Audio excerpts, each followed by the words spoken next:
I just ordered this simple key. It's from Car Keys Express, and there is a way to program your car if you have two working fobs. Currently, one of my fobs is broken here.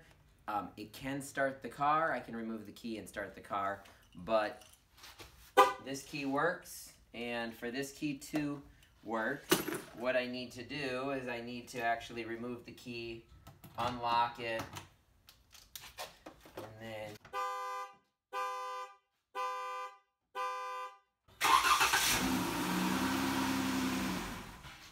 so this car key is kind of a pain in the butt.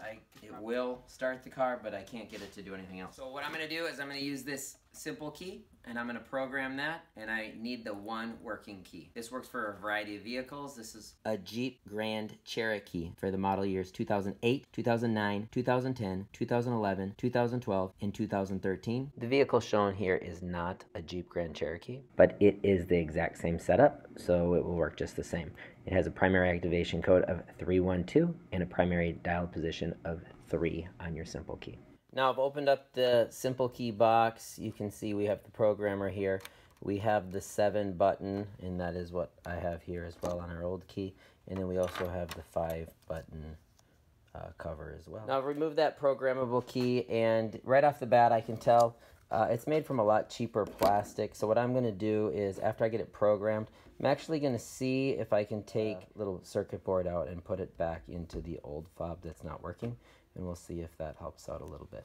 But currently what we're going to do, we're going to program this. We're going to go to our simple key user guide.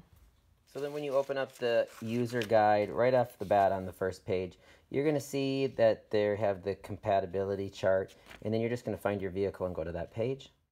I'm going to be programming to activate. We are supposed to hit the lock and panic button. So here's the lock, here's the panic. We're going to hold that down. And this one does not have a light. The other ones used to have lights. Next, we're going to use the activation code found on the chart on page 3. The first digit, we're going to use the lock button. That was 3. So I'm going to click it 3 times. 1, 2, 3. The second digit, I'm going to use the panic button. That was a 1. 1. And the third digit, we're going to use the unlock button, which was a 2. 1, 2. Now we're going to press the lock and the panic button at the same time.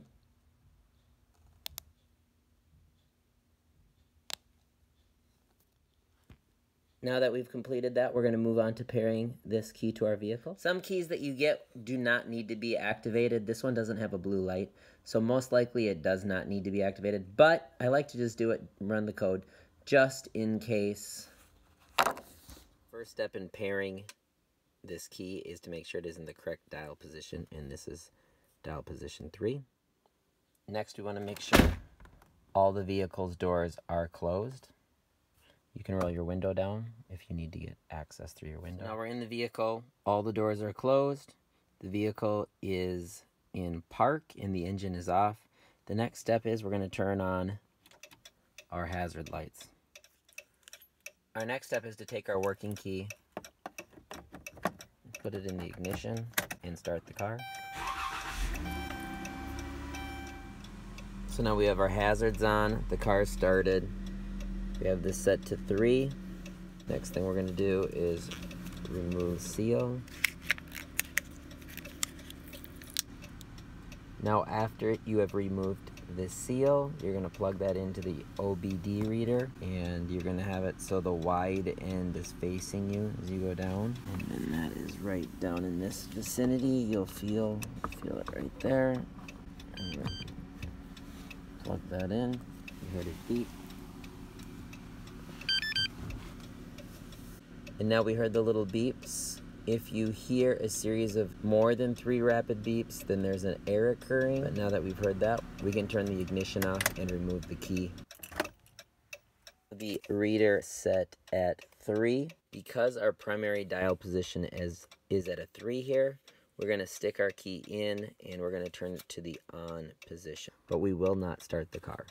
Next, we're going to take our programmable key and we're going to stick it into the ignition. Now that it's in the ignition, we're going to turn it 2 clicks. Do not start the vehicle.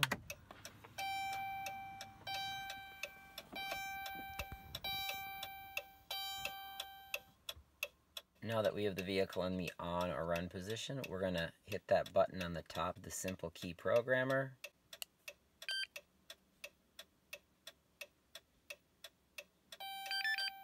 And now that we've heard those beeps, our key is programmed, and we can remove that key and give it a test. We can remove the key,